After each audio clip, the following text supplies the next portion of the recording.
Phrasal verbs, verbos frasais em inglês, são verbos que têm mais de uma palavra.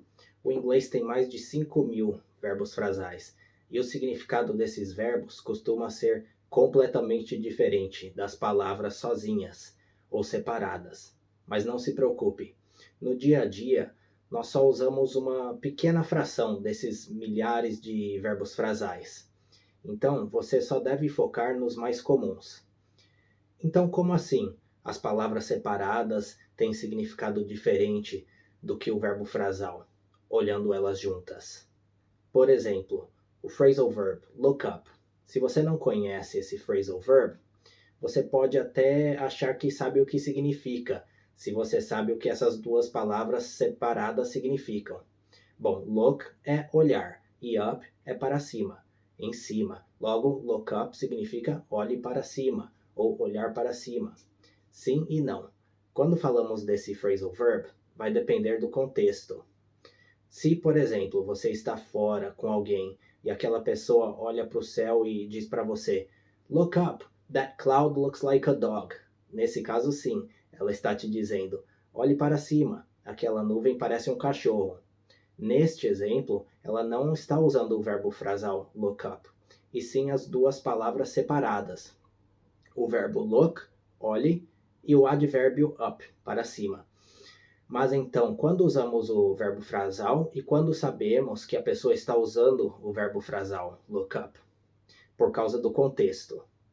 O verbo frasal look up significa pesquisar. Isso mesmo, pesquise ou pesquisar num livro ou na internet. Supondo, por exemplo, que você está na aula de inglês e vocês estão aprendendo vocabulário novo.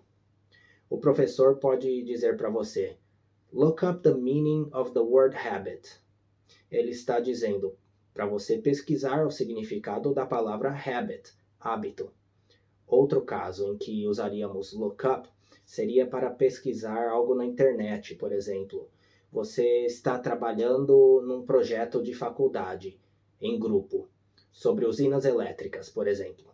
E você decide ser responsável por explicar como painéis solares funcionam. Você pode falar para os seus colegas, I'll look up how solar panels work. Ou seja, eu vou pesquisar como painéis solares funcionam.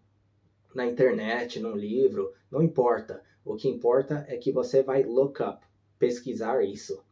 Outro detalhe é que vários phrasal verbs são separáveis. Você pode separar as duas palavras, ou três ou mais. Colocar o objeto a que o verbo frasal se refere entre as palavras. O phrasal verb look up é um desses que são separáveis. Alguns exemplos. Could you look up this word in the dictionary for me? Você poderia pesquisar essa palavra no dicionário para mim? He's going to look their phone number up in the directory. Ele vai pesquisar o número de telefone deles na lista, usando going to para indicar o futuro. Ele vai pesquisar, irá pesquisar o telefone. Aqui eu separei o phrasal verb. Eu também poderia ter falado, He's going to look up their phone number in the directory.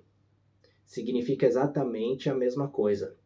Também podemos colocar o phrasal verb no passado. I looked the address up on the internet. Eu pesquisei o endereço na internet. Ou você também poderia falar, I looked up the address on the internet. Nesses exemplos, eu coloquei as frases no passado. Como? Apenas conjugando o verbo principal, que vem primeiro. Nesse caso, look vira looked, looked up. Agora, um erro muito comum de quem está aprendendo é usar a palavra search quando quer falar em pesquisar algo. Search não significa pesquisar, tá? Search significa procurar ou até mesmo revistar. E fica estranho usar search quando falamos em pesquisar algo. Outro erro comum é usar research. Research costuma ser o substantivo pesquisa. Por que eu falo costuma? Porque research também pode ser usado como o verbo pesquisar. Só que research como verbo é usado para falar de pesquisar algo de forma detalhada, de estudar algo, investigar algo. Não é o caso quando falamos de pesquisar algo rapidinho na internet, no dicionário, etc. Gostaram da aula? Look up é um dos verbos frasais mais utilizados no inglês, e eu espero ter te ajudado a entender ele. Se inscreva para ver mais aulas de inglês como essa. Até a próxima. Thank you.